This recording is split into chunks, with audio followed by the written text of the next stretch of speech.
Olá, sejam todos muito bem-vindos e bem-vindas a mais um episódio do podcast Sala do Professores. Sala de professores, não é do professor, é de professores. E hoje a gente vai falar de um tema muito importante, a gente vai fazer um balanço. Vamos fazer um balanço desses primeiros 6 meses da administração. Mudou a administração em Balneário Camboriú, né? Foi uma nova administração que tem o executivo. E a gente vai falar sobre isso. O que aconteceu nesses 6 meses da educação pública de Balneário Camboriú? Me apresento, sou a professora Daiane, sou presidenta da ProABC, sou uma mulher cis, branca, cabelos loiros, estou com uma corrente dourada, relógio, óculos, estou com uma manta, dei uma esfriadinha aqui no estúdio, um colete preto. E nós estamos aqui hoje com os meus convidados super especiais, membros da diretoria, a Amanda Vidal, professor Will. Sejam muito bem-vindos a mais um episódio. Boa tarde, boa noite, boa madrugada. Eu sou a professora Amanda, sou concursada já há 9 anos aqui no município, trabalho no NEI Pioneiros. Atualmente estou terminando meu doutorado na UFSC e componho, então, a ProABC e outras frentes de luta também pela educação pública de qualidade, socialmente referenciada, já há alguns anos.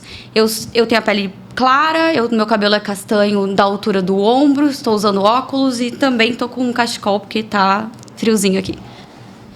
Olá, pessoal. Eu sou o Will, mestre em educação, doutorando em educação também, atuo como administrador escolar na rede, sou vice-presidente da ProABC e eu estou usando um casaquinho porque está frio, né? Estou de boné porque eu sou careca, estou com barbinha cerrada e uso óculos e sou um homem cis. Isso, e o boné é da ProABC, tá, equipe? Pensa aí, olha, boné é maravilhoso. Fino.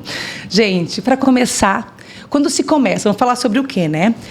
Como, Amanda, vamos lá, vamos começar contigo. Vamos começar contigo o rolê. Conta aí pra gente, qual é a tua análise, tá? Fala pra gente, compartilha com a gente. Como estava a educação pública de Balneário Camboriú e como ela foi entregue para essa nova administração? Tá. Muitas coisas, camadas Sim. e camadas, né, para falar sobre educação. Então, eu entrei no último concurso, eu costumo de falar último concurso, né? Entrei no concurso de 2015 e comecei a trabalhar, então, em fevereiro de 2016, já são 9 anos no município. E, ao longo desses 9 anos, sempre atuando aí dentro da educação, lutando por educação pública de qualidade. A gente pôde perceber que houve um projeto de desmonte da educação pública de Balneário, né? Em todas as camadas, né? O que conseguiram privatizar, privatizaram. O que conseguiram desmontar, desmontaram. Tanto na parte de infraestrutura quanto na parte pedagógica, né? Eu lembro quando eu entrei na rede, a gente já falou isso no podcast sobre educação especial. Uhum. Nós tínhamos uma equipe multidisciplinar, por exemplo, em que nós tínhamos fonoaudióloga, psicóloga, que atuava dentro das escolas e mais próximo à criança. A gente já não tem mais isso foi desmantelado ao longo desses anos. Em termos de construção, todo mundo que vem acompanhando a cidade sabe que não houve construção de nenhuma creche, nenhuma escola, muito pelo contrário, a gente conta com saldo negativo, que é a demolição do CIEP, que era a única escola integral do município, e também com o NEI Ariribá, que foi desapropriado do lugar onde ele está, e hoje ele está numa casa alugada, ou seja, por mais que o NEI Ariribá continue existindo no município, as qualidades de trabalho daquelas profissionais que estão lá pioraram e muito. E eu falo isso por experiência própria, porque eu trabalho no NEI Pioneiros aos 9 anos que eu estou aqui, e a gente trabalha num lugar adaptado. Então, eu sei o que é trabalhar em condições que não são próprias para desenvolver o teu trabalho. A gente ainda conta, mesmo Balneário sendo uma cidade que arrecada muito em termos financeiros, a gente conta com o não pagamento do piso. Então, Balneário Camboriú não paga o piso do magistério. E, na época da pandemia que a gente passou, tudo, teve calote, a gente sofreu calote, a gente precisou ir para a rua, a gente precisou lutar. Numa cidade que tem um contexto de Dubai brasileira, a gente precisou lutar pelo mínimo, que é que a prefeitura atendesse, então, a lei, né? Uhum. E, mesmo assim, terminou o mandato sem cumprir. Uhum. A gente conta com a terceirização de e de vários setores. E assim, isso que eu tô falando, esse projeto de desmantelamento, ele é para todos os setores de atuação social da cidade. Não se restringe à educação, mas como nós somos educação, estou tendo atenção nisso. Sim. A gente teve terceirização de vários setores, mas na educação, principalmente das agentes de serviços gerais, né? Que hoje a gente sabe que é uma empresa terceirizada, contratada, e essa empresa paga um salário de miséria para aquelas mulheres que trabalham ali. E eu falo mulheres porque é a grande maioria, né? Se eu não me engano, R$ 1.500 e R$ 12 de vale alimentação por dia, né? Então, pessoas que antes tinham estabilidade, eram concursadas, faziam parte da comunidade escolar, estavam ali no dia a dia com a gente. Essas mulheres agora não têm mais esse acesso, não têm... E são mulheres que geralmente são chefes de família, né? Mães solo, porque essa é a realidade do Brasil. Então, essas mulheres agora que antes poderiam ascender socialmente por um concurso público, ter uma estabilidade, garantir uma condição melhor para os seus filhos, hoje estão sendo exploradas nessas empresas terceirizadas. E a gente teve também parcialização das vagas, principalmente das vagas dos bebês de 0 a 3 anos de idade. Então, os bebês que antes eram atendidos integralmente passaram a ser atendidos só meio período. E aí a gente se pergunta, o que as famílias que trabalham o dia todo e que não têm com quem deixar essas crianças fazem? E aí a gente expõe essas crianças a diversas situações de violência, porque geralmente coloca em espaços que não são adequados, não são instituições para cuidar dessas crianças, para educar essas crianças. Então, aquelas chamadas creches clandestinas, né? Que é uma tia que fica com 4, 5 crianças numa casa. E isso aumentou, os dados mostram que isso aumentou na cidade de Balneário Camboriú com a parcialização. Em detrimento disso, houve uma expansão do aluguel de vagas em escolas e creches particulares.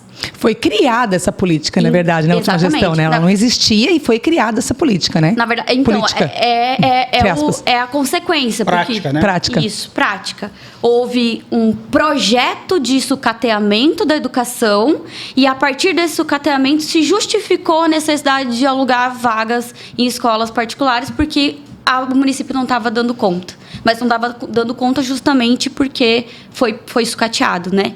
Então, e aí, no público se oferece vaga parcializada, mas no privado a vaga alugada é integral.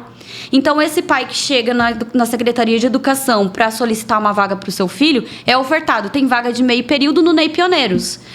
Mas eu preciso de uma vaga integral. então é o voucher, chamado voucher, que a gente sabe que não é. Então, é o voucher para tal escola particular. Aí o pai opta pelo qual? Pelo integral. Pelo integral, porque é o que particular. Ele precisa. E eu não culpo mesmo esse pai sendo porque longe ele precisa da casa dele, né? Isso. Esse pai, essa mãe, eu não culpo essa mulher, porque ela precisa trabalhar. Mesmo sendo longe de casa, porque daí também não atende ao que a legislação prevê, que a vaga deve ser perto da casa. Então, como é voucher, e por isso que a gente fala que não é voucher, né? É aluguel de vaga, é onde a prefeitura determina que vai ser, né? Então, a pessoa às vezes... E daí, lembrando que Balneário Camboriú tem agora uma política de ônibus de passe livre. Tarifa zero. Tarifa zero, gratuidade, mas não tem uma resistência da Câmara de Vereadores para aumentar, para transformar essa legislação numa coisa mais efetiva e aumentar a rota dos ônibus e tal. Então, essas famílias, elas não têm nem como se transportar de um lado para a cidade para o outro para levar essas crianças, porque não tem transporte público efetivo, né? Então, só dando um exemplo de como essas questões educacionais, elas implicam em todas as outras esferas da cidade, né? Sim. E acho que no começo é isso. Eu só queria falar em relação ao Ilvio Silveira, porque eu tive essa conversa ontem com um colega da rede. Foram gastos no governo anterior 8 milhões de reforma no Ilvio Silveira, e esse colega me relatou que não tem cortina na escola. Então, assim, 8 milhões... Só para comparar, o NEI Pioneiros, em termos de imóveis e de estrutura interna, foi gasto 5 milhões pela FG, que eles entregaram o NEI Pioneiros agora para nós. Calma. Vou chegar lá, mas eu só quero fazer esse comparativo. Depois tu vai contar do NEI Pioneiros pra gente. Ela quer queimar a largada. 8 milhões e não tem cortina na escola. É uma situação... E assim o Will, que foi... nesse panorama da Amanda, muito bom. Claro que penso que tem mais coisas que a gente pode abordar, mas nós temos um tempo e a gente tem que priorizar informações aqui. Will, e aí a prefeitura assume, a nova administração assume e vai falar num choque de gestão. Vai colocar a casa em ordem. O que tu sentiu aí nesse momento? O que esse impacto nessas medidas aí? Então, Dai, sobre choque de gestão, eu acredito que todo servidor sentiu o choque, né? Elétrico, às vezes, né? Às vezes elétrico, né? E a gente sente esse choque quando alguns projetos de lei, algumas coisas mexem nas estruturas, por exemplo, como no BCPrev, né? Então, a gente sabe que, em primeiro momento, tentou-se aumentar em 5 anos o tempo de serviço desse trabalhador. Então, aí você teria algumas pessoas que estariam prestes a se aposentar e aí recebe aquela notícia que não, vai ter que trabalhar mais 5 anos, contribuir mais 5 anos e tal. A ProABC se articulou, conseguiu, né, reverter essa situação aí, através de diálogo, através de pressão também. Outra situação também foi o FUNSERVIR, que já na outra gestão houve ali eu não posso usar a palavra saque, né? Porque não é isso. Mas houve uma má gestão. Uma má gestão daquele fundo ali, que a prefeitura nos deve, eu acho que em cerca de 9 milhões de reais. Foi isso que quem comentou com a gente no outro podcast, né? Uhum. Que deixou de contribuir lá no FUNSERVIR. E aí houve aumentos no FUNSERVIR, na contribuição desse plano de saúde, que é pago pelos servidores. Isso é bom deixar bem claro, né? Isso não é dado de graça, isso aí não é um privilégio, tá, gente? É um direito que o servidor contribui. E aí o servidor ele percebe essas mudanças, ele vai percebendo que todas essas mudanças afetam ele, né? Quando se fala em cortar na carne, assim, às vezes a gente vê um cara comissionado, vai para a mídia e tal, e ele fala assim, não, temos que cortar na carne, mas é na carne do servidor público, é na carne do professor que vai o corte, né? E aí a gente consegue perceber que aquele aumento de 6,33% lá na folha de pagamento, ele não aconteceu. Esse aumento que você fala lá em janeiro, que houve aquele aumento, né? Isso, né? Uhum. Aí o que acontece? Eu vou dar um exemplo, e eu não vou dar um exemplo do outro não, tá, gente? Eu vou dar um exemplo lá da minha casa, do que eu vivo, né? O meu menino, ele faz algumas terapias. E ele frequenta uma clínica boa, com uma terapeuta que já lida muito bem com ele. E aí o FUNSERVIR vai lá e descredencia essa clínica. E aí a gente recebe a ligação, o plano de vocês aí a gente não pode mais aceitar, a FUNSERVIR cortou e vai ter que ser, né, de maneira particular.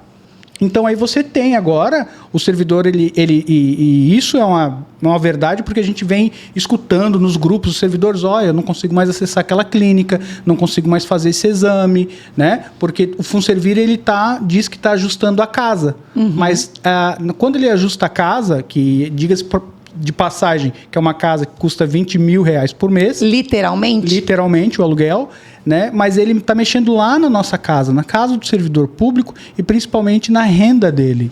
E hoje a gente tem que pagar, né? Porque eu não vou descontinuar, né, gente? Vamos combinar, né? A gente tem uma boa terapeuta que já faz o acompanhamento com o menino. Aí eu vou ter que mudar de terapeuta porque alguém lá... Mas você ainda tem essa condição, né? E quem não tem a condição de permanecer e de pagar? Quem não tem essa condição vai ter que começar o tratamento do zero em outro lugar e se o FUNSERVIR tiver credenciado essa outra clínica, porque, né? Houve também aumento da contribuição. Houve o aumento da contribuição. Você ia falar acho que era isso que você ia falar, né? Tipo, aumento da alíquota... O teu aumento de salário e aí aumentou a sua contribuição do isso é o que acontece. Na prática, assim, a gente tem o aumento salarial aprovado de 6,33%. Mas lá na ponta do lápis, quando tu começa a perceber que tem esses ajustes, o teu salário não aumentou. Diminuiu então, às vezes, né? O teu poder, assim, aí o pessoal mais, né, da parte econômica e tal, fala sobre poder de compra. O nosso poder de compra como servidor público diminuiu. As coisas tendem a ficar mais caras, mas para o servidor público ficam ainda mais caras, porque ele paga mais agora na questão do plano de saúde, aí a clínica que o filho faz a terapia já não está mais credenciada, você vai ter que pagar particular e tentar ressarcir, se conseguir, né? Então, tudo tem dificultado até esse momento, tá, gente?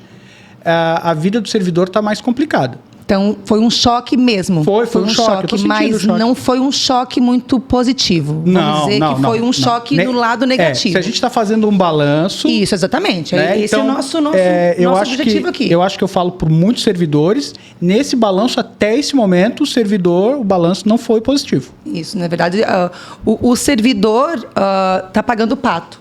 Até esse momento, né? Porque aí a gente percebe a questão da movimentação do BCPrev, a argumentação da administração, que é algo que já em 2019 tinha que ter sido feito, tem a lei federal, o presidente Bolsonaro que altera a Previdência e que a administração anterior não se movimentou. Então, a herança, né, que tem que arrumar a casa e daí tem que arrumar o BCPrev. Conseguimos segurar um pouquinho ali, né? Alterou, não alterou, parou, agora está lá ainda, não sei se já passou na Câmara, estão discutindo a questão do BCPrev para os novos concursados. Estamos nesse momento histórico, eu não sei quando esse podcast, você está vendo esse podcast, ele vai ficar disponível. Então, tem essa questão do BCPrev, tem alteração do Funservir. Né? Dai, é importante também, e a gente precisa frisar isso, que essas alterações na Previdência do servidor público, somado com a perda de direitos, que não são privilégios, são direitos desses servidores, eles a partir desse momento, esses novos servidores que vão ingressar na carreira pública, eles ganham menos do que os servidores que já estão há mais tempo. Aí o que acontece? Ele vai contribuir. Então, isso já está pacificado. A gente já trouxe em podcasts anteriores, né? Isso, podcast do BCPrev. Volta lá, né, para assistir. Importante. De que o P3 hoje, o professor de nível 3, ele contribui menos do que um professor de nível 1. Sim. E aí o que vai acontecer? A saúde do BCPrev, ela fica cada vez mais fragilizada. Ele é afetado. E aí, quando nós servidores que estamos mais tempo no serviço público, quando for nos aposentar, a gente está sofrendo um risco seríssimo de não termos esse fundo para garantir a aposentadoria de todos. Porque os que estão entrando agora vão contribuir menos. E eu tenho uma sensação de que a gente está sendo responsabilizado por algo que não nos cabe. Porque a gestão do BCPrev, ela não é de responsabilidade dos servidores. Na minha escola, na tua escola, onde você trabalha, se algo não sai como planejado ou como a gestão deveria gerir, a gente é responsabilizado sobre isso. Se a gestão anterior deixou o BCPrev chegar no ponto que chegou, como que a gente faz para responsabilizar quem estava na gestão? Porque daí, assim, foi gerido mal, agora a gente vai precisar cortar os direitos, alterar a idade e cortar os direitos de quem já está. Essa conta não é nossa. O corte na carne não é do cara que administrou mal. O corte na carne é na nossa carne. Do servidor. Aí eu me pergunto, não tem fiscalização? Quem que fiscaliza isso? Quais são as medidas que são tomadas? Porque é um representante de um bem público da administração pública. E existe penalidade administrativa para isso. Sim, exatamente. Então, quem fiscaliza e quem faz essa execução dessas penalidades? Exatamente. E, Amanda, uma hora que você traz, e eu penso que é importante a gente deixar isso marcado também, que hoje existe na administração, aliás, na nossa carreira do magistério, 2 carreiras. E essa divisão de carreiras, ela foi feita em 2022. Quando a administração anterior, ela faz um projeto de lei que é aprovado, quase conseguimos segurar, que divide a categoria e diz, vocês não têm triênio, não têm licença-prêmio, vocês vão ter. Então, tem mais esse pepino. Isso, a Lei 91/2022. Que é gravíssima, uma situação gravíssima, que nós seguimos pontuando. Que, na verdade, é o desmonte da nossa carreira. Exatamente. É o desmonte da carreira do servidor público. E aí, assim, você está lá dentro da tua sala, trabalhando com um colega efetivo mais recente, vocês executam os mesmos trabalhos e ele não tem os mesmos direitos que você. Isso segrega a categoria, isso causa problemas internos entre nós mesmos, e isso é intencional. Isso não é algo... Não é coincidência. Não é coincidência. Não é coincidência. É um projeto. Isso. Né? De desmonte, de desmobilização política da categoria. Se a gente não consegue concordar entre nós, a gente não tem força para lutar pelos nossos direitos coletivamente. Perfeito, Amanda, é isso mesmo. Amanda, quando a gente vai falar um pouquinho de estrutura, Faz um remember aí de como as escolas os núcleos foram entregues pela administração anterior e como elas estão no processo. Vamos lá. Eu acho que se tem uma palavra que define, é caos. Caos e desespero, né? Desespero de nós, que estamos diariamente nesses lugares, e todo mundo que é professor, professora, profissional da educação que está vendo esse podcast vai entender o significado, o simbolismo dessa palavra desespero, porque em vários momentos é isso que a gente sente, e caos. Eu imagino que não foi uma surpresa para a prefeita Juliana, porque a prefeita Juliana foi vereadora nessa época, inclusive ela compôs a Comissão de Educação e Cultura da Câmara de Vereadores, então eu imagino que ela já soubesse das mazelas da rede, de como a rede estava sendo sucateada, mas a gente está falando de... tem alguns dados aqui, 33 unidades com problemas estruturais de telhado, algumas tiveram que serem reformadas, interditadas, né? Enfim, chovendo dentro, parte elétrica, que é realmente insalubre trabalhar. E não só isso, mas traz um cenário de insegurança para quem está lá dentro. E eu falo de um lugar em que a gente ficou quase 4 anos pedindo para arrumar o telhado. Numa sala de berçário, de 1 a 2 anos, 24 bebês dentro da sala, chovendo pela lâmpada. Toda chuva que dava, ou a gente chegava, a sala estava alagada, ou chovia pela lâmpada. E 4 anos a gente solicitando que estancassem, que reformassem, e nada foi feito. A gente pode afirmar, Amanda, que a administração Fabrício de Oliveira destruiu a educação pública de Balneário Camboriú. Destruiu intencionalmente. Fabricado, né? Fabricado, porque assim... O sentimento que o servidor público e o profissional da educação sente é um ódio à nossa categoria, um desprezo à nossa categoria. É como se nós estivéssemos fazendo um favor para a prefeitura, como se nós não fôssemos profissionais essenciais. Como se a nossa falta, a cidade não funciona. Uhum, exatamente. E a gente foi desprezado, né? Uhum. Então, o que eu posso falar um pouco é sobre isso. Eu cheguei a receber secretário de educação da antiga gestão no Pioneiros. E eu lembro dessa fala até hoje. Porque eu chego aqui, chovendo dentro, a Defesa Civil para fechar o núcleo. E ele chega e diz assim, porque eu chego aqui, ninguém me oferece um café. Nós estávamos desesperadas. Eu tinha 15 bebês dentro da sala e estava chovendo dentro da minha sala. E como já estava chovendo há quase 2 semanas... a gente o teto começou a descascar, a gente estava com medo que aquilo caísse sobre as crianças. E aí ele chega e diz isso. Eu chego aqui, ninguém me oferece um café. Vocês já chegam com problemas e reclamações.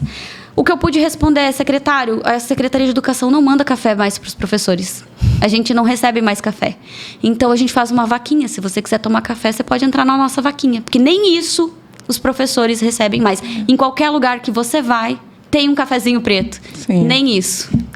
Will, e aí a gente vem lá no começo do ano, eu lembro daquela situação que, como a Amanda falou, né, as estruturas das escolas, como estão dessa forma, quando vem a chuva, tá o caos novamente instalado e a situação das unidades, elas pioram. E como que isso se manifesta na prática, Will? Fala pra gente. Bom, eu acho que de chuva a gente não estudou isso no nosso currículo, na nossa formação, mas de chuva o professor de Balneário Camboriú entende, tá, gente? Então, eu vou dizer uma coisa. Tu falou que teu teto estava descascando? O teto na minha escola caiu. E aí? Né? Inclusive, naquele momento, e esse teto caiu na gestão anterior, e naquele momento eu entrei em contato com a então vereadora Juliana Pavan, e ela foi lá na nossa escola, e, enfim, aí a gente fez também uma publicidade, o teto caiu aqui, caiu e tal, caiu no final de semana, chegamos na segunda, denúncia, né? Foi feita uma denúncia, enfim, aí mexeram no telhado. Do Ney Maria Francisco. Do Ney Maria Francisco. Então, a questão das chuvas, ela é emblemática porque ela escancara a infraestrutura de Balneário Camboriú. Quer dizer, não tem como, quando chove, não tem como maquiar, não tem como esconder. Sim. E aí a gente consegue entender que Balneário Camboriú, além de ser a Dubai brasileira, ela também acaba sendo a Veneza brasileira, né? Então o BC Mil Grau é especialista nesse tema. E aí você começa a ver centros educacionais no caos, como a Amanda trouxe já no início, né? Tu tens o telhado do SEM Nova Esperança, que foi assinada uma ordem esse ano para reforma desse telhado. Do Nova Esperança. Mas para chegar nessa ordem de serviço, daí, quanto desespero aconteceu lá dentro daquela escola? Quanto risco corrido. Isso, né? E a gente tem filmagens na internet, isso não é mentira, gente, isso está pacificado. Chovendo dentro da fiação elétrica, escorrendo água pelo painel elétrico. Mas isso está resolvido, sem Nova Esperança ou não? Teoricamente está resolvido. O telhado do Nova Esperança, gente, tá aí? Comenta aí embaixo. Gente, assim, ó, Professor até agora eu não sei, eu não trabalho no SEM Nova Esperança, mas até agora eu não sei se mexeram nesse telhado. Tá bom? Eu não sei. As informações que nós temos aqui no ponto é que o telhado já foi reformado. Teoricamente, foi feita a ordem de serviço. Nós estivemos presentes nesse evento de assinatura da ordem de serviço e está concluída a obra. Você aí, professor do Nova Esperança, tá certo? Comenta aqui embaixo, conta pra gente. Se estiver falando coisa errada, fala pra gente aqui, por favor. A gente tem que trabalhar com fatos. Isso. Antônio Lúcio também a gente recebeu, como associação, a gente acaba recebendo muitas denúncias, né? De muitos professores. Muitas dessas denúncias, elas vêm acompanhadas com aquela frase assim, ó, mas eu não gostaria que citasse o meu nome.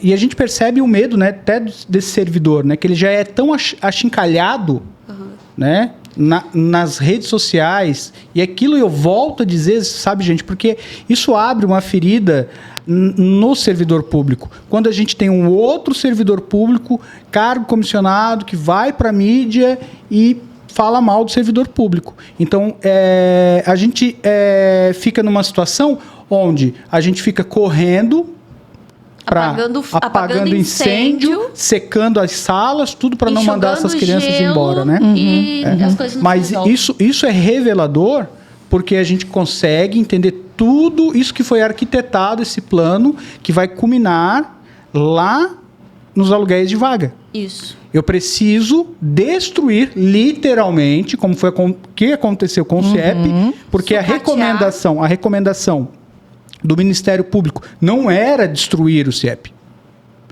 né?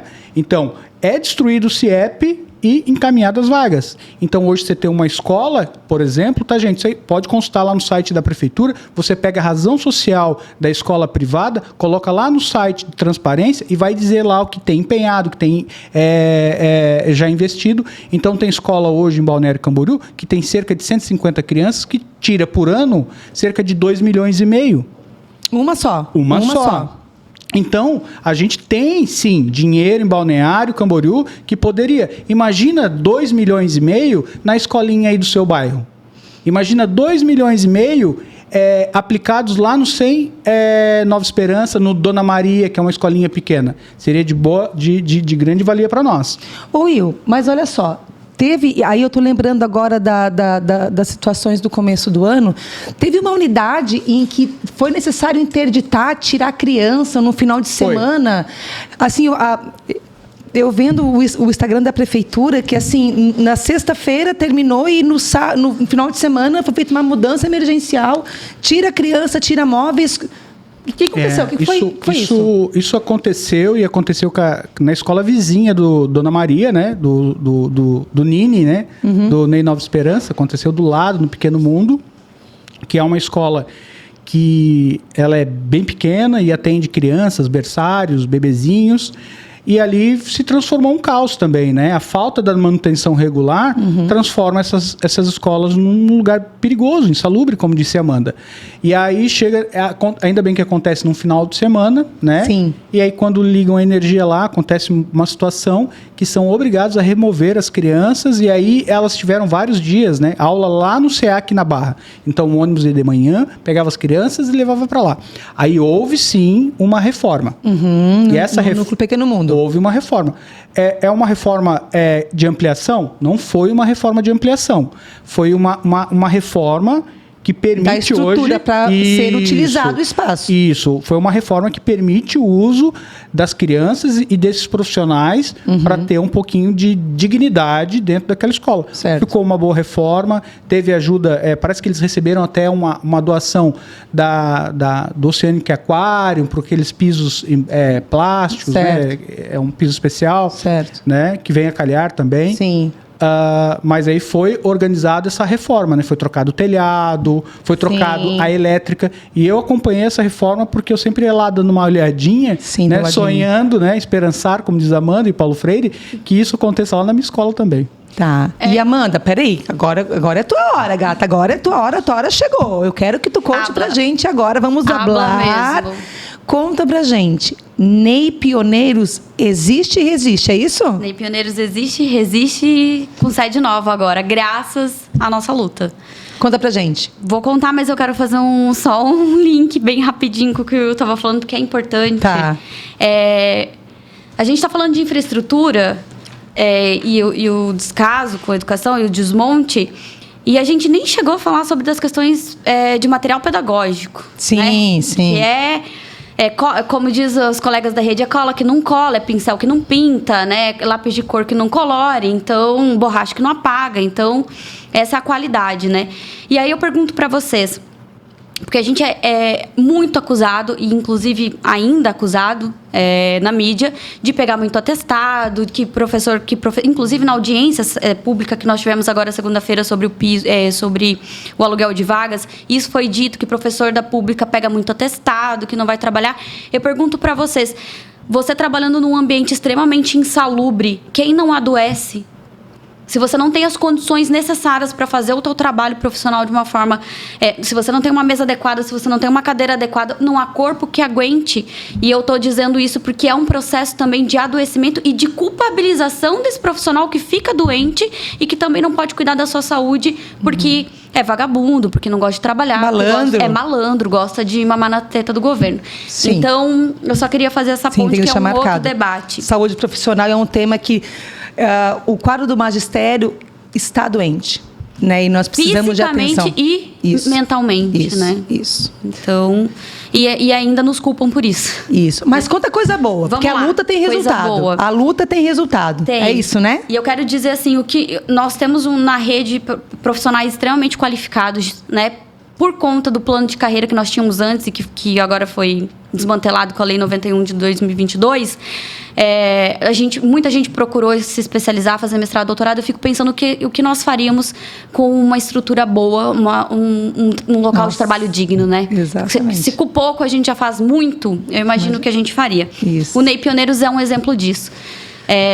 Seria fechado, do dia para a noite, inclusive eu estava de licença prêmio nessa época, porque eu comecei a fazer o doutorado, peguei licença prêmio para poder estudar, e me ligaram, Amanda, vamos fechar o nosso núcleo, a gente precisa de você. E eu falei, não, pode contar comigo, vai ter uma reunião meio-dia hoje. Eu falei, pode contar comigo. Eu liguei na época para o vereador Eduardo Zanata, que era presidente da Comissão de Educação da Câmara, e expliquei a situação para ele, ele falou, pode contar comigo, eu vou nessa reunião. A princípio, o atual secretário da época disse que não iria, secretário de Educação, não iria na reunião, porque o núcleo... Não foi esse que falou assim, façam cartaz, pode fazer o que vocês quiserem. Pode fazer o que vocês quiserem, vão pra mídia, façam cartaz. Um barulhento, né? Um passarinho, não é aquele? Quero, né? Pode ser, acho que é esse aí. Acho que é esse. Pode ir pra mídia, pode fazer o que vocês quiserem, porque as vagas já estão compradas, inclusive, numa escola particular. Tudo acertado. E como ele disse que ele deu o aval que nós poderíamos, nós nos organizamos e fizemos barulho. Então, o Ney Pioneiros... inclusive, ele disse que o Ney Pioneiros não existia, porque a gente não tinha um espaço físico, porque a casa onde estávamos é alugada há 21 anos, né? E a gente provou para ele que o existir independe do espaço físico. Ele é importante, ele compõe, mas o existir dentro da educação, ele está em nós, no que fazemos e na identidade coletiva que a gente construiu ao longo daqueles anos e de toda a comunidade, das famílias, das crianças que nós atendemos naquele espaço. Então, ele sentiu que o Ney Pioneiros não só existe, como resistiu e lutou. Então, hoje, a gente, dia 12, vai ter inauguração da nova sede.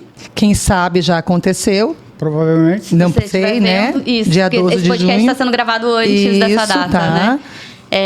dia 12. Então a gente não tem imagens ainda, mas eu já visitei e eu vou dizer para vocês, ficou lindo. Tem várias coisas que a gente precisa discutir. Nós perdemos toda a nossa área verde, né? Certo. E isso é muito complicado, mas em termos de estrutura, a construtora, como contrapartida, deveria então entregar um novo núcleo para poder construir no terreno que é dela, onde nós estávamos alugando, onde era o Ney Pioneiros antes, então. E aí, como contrapartida, ela tinha que construir uma nova sede, né? E isso só aconteceu porque nós nos mobilizamos, nós fomos na Câmara de Vereadores, eu mesma fiz um discurso na Câmara de Vereadores, e a gente pressionou e fomos na mídia, e aí o secretário não teve outra opção a não ser aceitar a derrota, né? eu lembro nessa ocasião, 2023, pode ser, professora Amanda? 22, 2023. Isso, Aham, que já, 23. na verdade, o projeto de lei estava guardadinho na gaveta. Engavetado na Câmara de Vereadores. Bastava somente o interesse do executivo retirar o documento da gaveta. Isso. Um vereador falou isso pra gente aqui num Isso. podcast. Veja no episódio 1, tá lá. Eu não vou falar o vereador, ele tá lá no episódio 1. E ele fala, tava pronto lá. Tava pronto. Mas só que não não tinha era- interesse político, né? Não tinha interesse político para isso. Vontade política. Vontade política. A vontade era o quê? Era terceirizar, privatizar e alugar vaga em escola particular, né? Tanto que, nesse mesmo ano, eu lembro de ter ido na gestão do núcleo, que era cargo comissionado na época, e aí as coisas não chegavam na Secretaria de Educação, porque era cargo comissionado, era tudo abafado dentro da escola, e perguntar onde é que estão as crianças. Eu fiquei quase 3 meses com 3, 4 bebês na minha sala, uma sala com 24 vagas, e aí ela me dizia, eu não sei, a secretaria não está mandando, foi parcializado as vagas, inclusive esse mesmo secretário parcializou as vagas, alugou vaga integral nas particulares, colocou as crianças na particular, e no final do ano foi na mídia para dizer que tinha zerado a fila de vagas. Fila de vagas. Uma coisa importante. Aí até minha mãe, que não entende muito de administração pública, zeraria vagas, né? Isso. É importante Mãe, salientar. você é extremamente inteligente. Você só não entende de administração pública. Mas ela é extremamente inteligente. Beijo, mãe. Beijo, mãe. É importante falar para quem está nos ouvindo, principalmente para as famílias, e a gente já teve a oportunidade de dar uma olhadinha nas imagens do Ney Pioneiros, que além de existir, ele resiste, né? E o senhor que está nos ouvindo aí da gestão passada não conseguiu, né, apagar ele. Inclusive, ele ainda é vereador, é muito provável que ele vá na inauguração, porque eu não sei se os vereadores vão ser convidados ou não, mas vai ter que sentir o gostinho da derrota pessoalmente. O Ney Pioneiros existe e resiste. Eu risco a dizer, né, que o Ney Pioneiros hoje ele é a escola mais moderna e a melhor infraestrutura educacional da cidade. Não tem uma escola particular em Balneário Camboriú que seja igual o Ney Pioneiros. Eu vou arriscar dizer que da região, tá? Não só de Balneário Camboriú, tá? Acredito. Eu tenho um adendo. Peca na falta de Espaço área verde, verde. né? de área Espaço verde, porque a educação infantil não se faz no concreto. A educação infantil se faz na natureza, no desemparedamento, que é o que a Léa Tiriba, uma estudiosa da área, vem falando pra gente, né? Mas em termos de infraestrutura interna, realmente não tenho o que dizer. E aí sai do espaço maravilhoso que estava, né? Que Uma é biodiversidade, Diversidade, né? um balneário Camboriú. Uma ilha de Mata Atlântica, né? Isso. E pro empadeiramento. Mas é importante né? deixar isso registrado, porque um tempo atrás, né? Você está vendo isso aí e é atemporal. Um tempo atrás tivemos a audiência pública sobre a questão dos vouchers e uma familiar, um dos argumentos dessa familiar foi que a infraestrutura da escola era tão carente que ela teria pena de deixar o filho lá. E aí eu digo para essa mãe que a senhora vai querer deixar o seu filho lá no Ney Pioneiros. E eu espero que o Ney Pioneiros sirva de exemplo, de case, para todas as escolas do município. Será? Ó, prefeita, já tem aí, ó. Já tem um modelo. A gente está nivelando por cima. Agora é dali padrão pra Ney melhor. Pioneiros. Padrão Ney Pioneiros. Índio, Juliana, aí, ó. Ney Pioneiros existe, resiste e virou padrão. E exatamente, virou padrão. Amanda, isso quer dizer que lutar, se manifestar, dá certo. É isso, né? Isso, eu acho que uma das coisas cruéis que fazem com a gente é nos tirar a capacidade de sonhar em transformar a realidade que a gente tá. Nos vendem uma ideia de conformismo. E eu falo nos vendem, não é só a questão da administração, mas os próprios órgãos legais que deveriam lutar por nós, nos vendem uma ideia de que não vale a pena lutar, de que vai ser descontado do salário, de que a gente... Uma ideia derrotista. E eu digo que a luta só é perdida quando não se luta. Né? E o Ney Pioneiros está aí para mostrar isso. E a gente tem na história da cidade outros exemplos de conquistas. E direito nunca é dado. Ninguém chega e te oferece um direito. Ninguém faz isso. Direito é conquistado. E ele é conquistado a partir da articulação coletiva da categoria, se entendendo enquanto classe trabalhadora. Perfeito, né? Amanda, perfeito. E a partir disso a gente se organiza e a gente conquista os nossos direitos. E aí ele tem um gostinho muito melhor quando ele é conquistado. E é importante a gente deixar marcado que essa luta ela não pode ser terceirizada, né? Eu não posso dizer para Amanda ir lá fazer para mim, né? Eu tenho que estar lá com a Amanda, com o Will, com o movimento, com o coletivo. Porque é esse coletivo. Contribui com aquilo que lhe é cabível. Tem gente que vai no microfone, tem gente que senta num podcast. Tem gente que segura o cartaz. Tem gente que segura o cartaz. Ou que comenta no Instagram. Que comenta no Instagram, que compartilha o vídeo, que curte. Tem gente que que tá lá na audiência sentado. Não fala nada, mas tá lá segurando o cartaz e tá mostrando que é mais um de nós. Cada um tem o seu papel muito importante ali, né? Bom, a gente tem um tempo... Gente, assim, ó, é que tem muita coisa aqui, a gente vai ter que estar resumindo aqui, senão o Sandro vai pegar a gente. Mas, Will... E aí a gente vem de um processo eleitoral onde a associação ela faz uma conversa com todos os candidatos à administração. Todos são convidados a conversar com a associação. Somente um candidato não respondeu ao nosso convite. Os demais todos houve a conversa. Conversamos, inclusive, com a prefeita Juliana Pavan, né, como com os outros também. E aí, nós vemos registrada a ProBC no plano de governo da gestão eleita. Né? O nome da ProBC está lá. Mas onde que esse nome aparece, Will? Então, é importante deixar... e eu sempre falo isso, deixar registrado, porque é importante, né? E no plano de governo da prefeita Juliana Pavan está literalmente registrado o nome da ProBC, assim como do sindicato, na criação de uma comissão para discutir a educação pública de Balneário Camboriú junto com o executivo. Perfeito. Que ela iria criar, é isso? Ela não criou ainda, né? Então, o que dificulta essas... Mas 6 meses dava tempo, eu acho, né? 6 meses dava tempo. E o que dificulta, às vezes, as informações a chegarem à associação. Hoje, a associação ocupa um lugar muito importante no debate público da educação da cidade. Então, é primordial e essencial a presença da educação, da ProBC, nesses debates. E quanto mais pessoas participarem desse debate, mais público e transparente essas tomadas de decisões. Então, é importante que você que está acompanhando a gente nesse podcast, comenta, marque a prefeita, vamos lembrar ela de cumprir essa promessa de campanha e que chame a ProBC, chame as outras entidades para a gente debater educação. Somos especialistas em educação, em debater, isso. Também em chuvas, também somos especialistas também.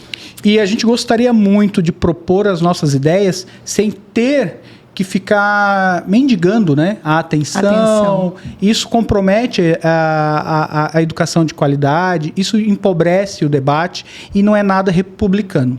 E eu acho que quando o Will fala a gente, ele não está se referindo só para a ABC, mas ele está se referindo a toda a categoria. Todos os profissionais de educação. Inclusive os pais, que se sentem ainda não ouvidos, não escutados, não consultados, que ainda sentem uma dificuldade em chegar até a Secretaria de Educação e ser ouvido naquele espaço.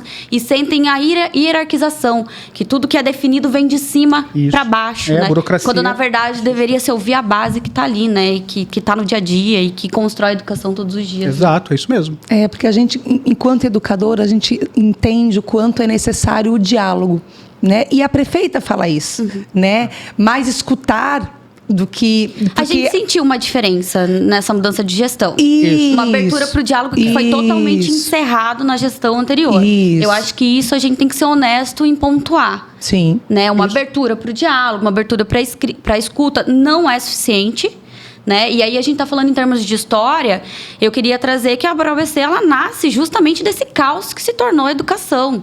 E nasce do sentimento da categoria em se sentir representado. Nós não sentíamos representados, não sentíamos confiança em nenhum órgão legal que nos representa, que diz nos representar hoje.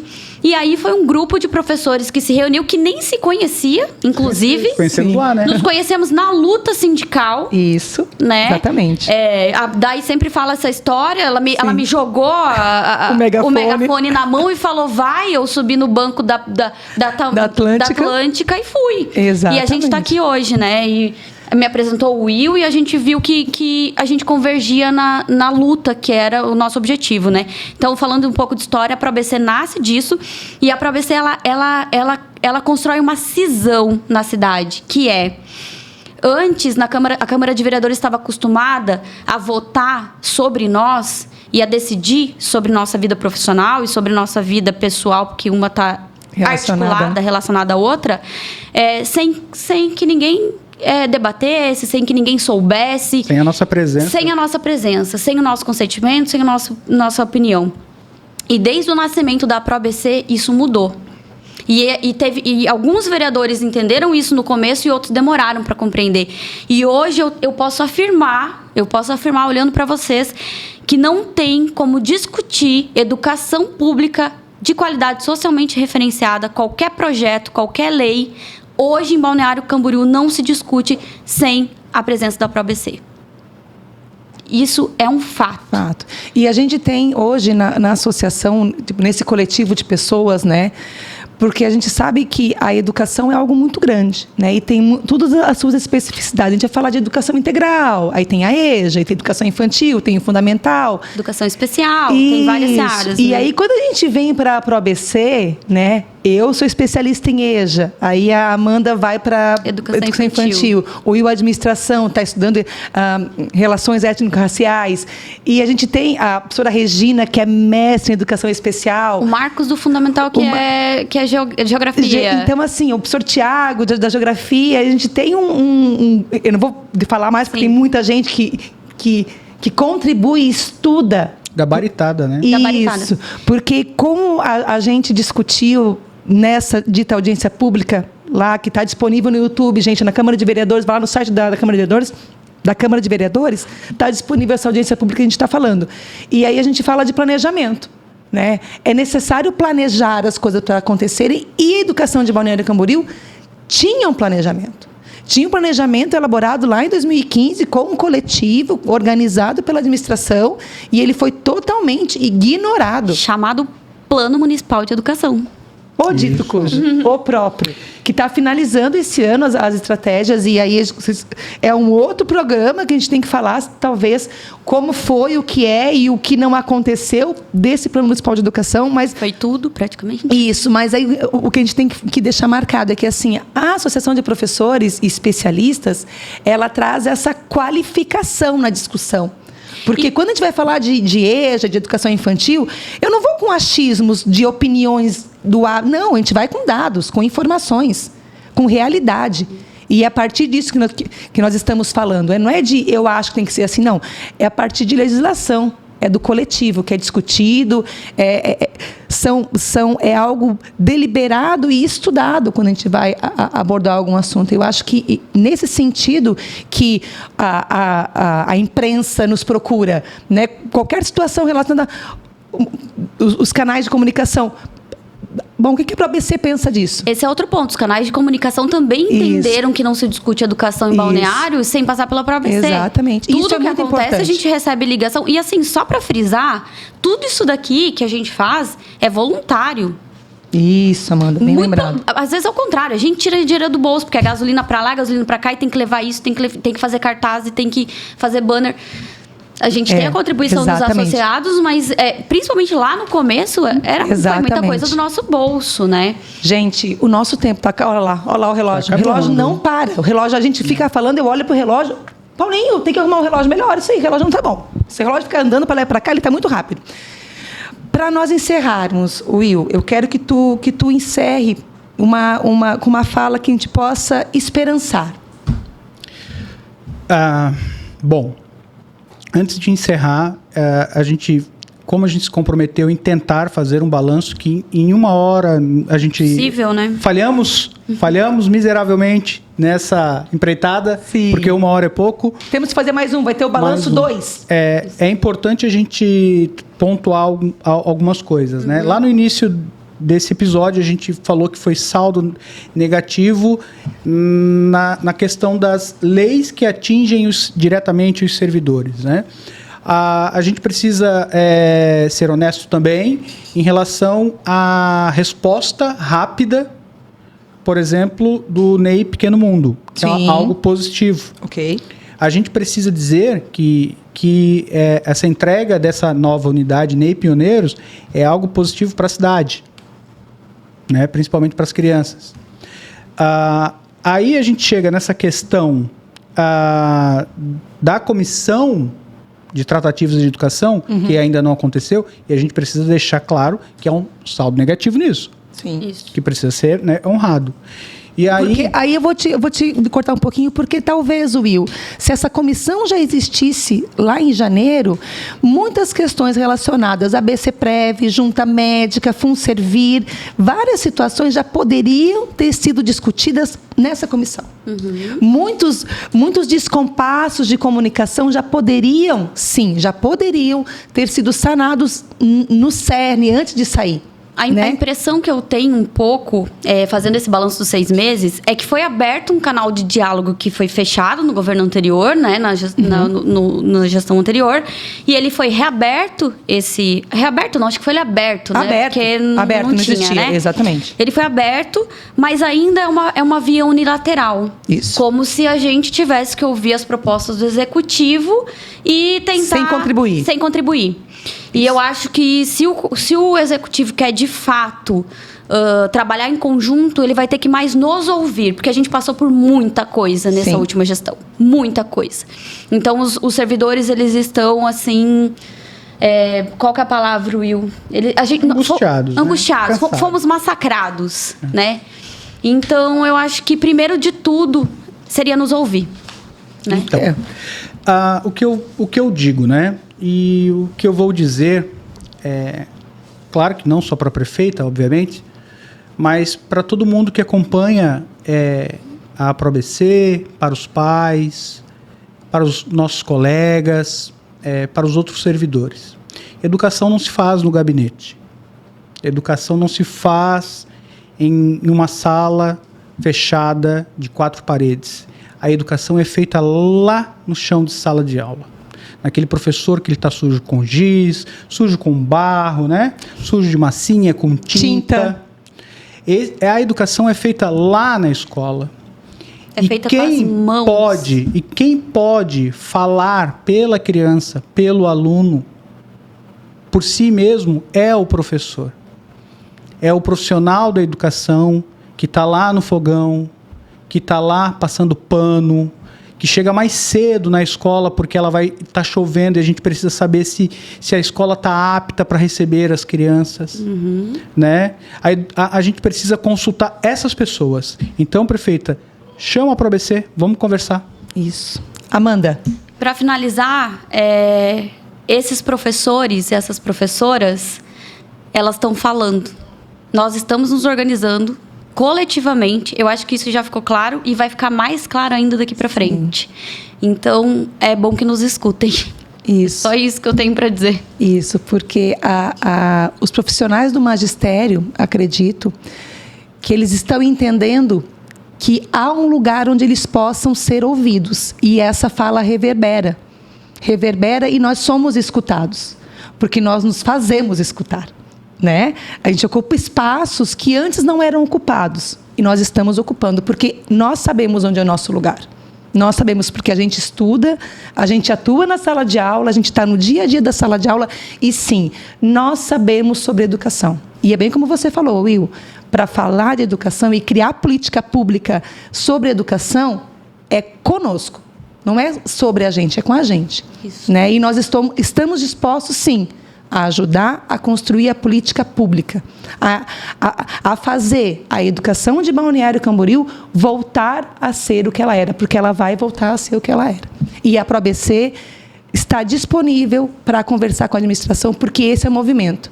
Não é sempre oposição, não é tudo está errado. Não. Porque não é isso, tudo está errado. Não é sobre isso, Não né? é isso, né, Amanda? Eu penso que, assim, ó, quando a gente pensa em falar de uma construção de um coletivo, tem coisas boas e, óbvio, a gente tem o Telhado do Nova Esperança, a gente tem o Pequeno Mundo, que foi rapidamente organizado, tem os mutirões feitos no final de semana, que foi tirado um monte de entulho das escolas, né? Mas tem a questão da junta médica, que está nos enforcando. Atestado hoje, amanhã eu tenho que entregar, gente, eu estou doente. Aí tem a questão do BCPrev. Então, assim, ó, nós precisamos dialogar.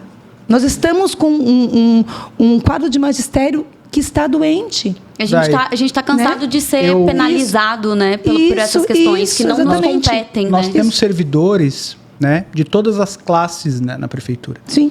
E a gente tem muito trabalhador na prefeitura que não tem, a própria condução para ir. E não tem um salário autossuficiente para ficar bancando Uber, enfim, essas situações, né?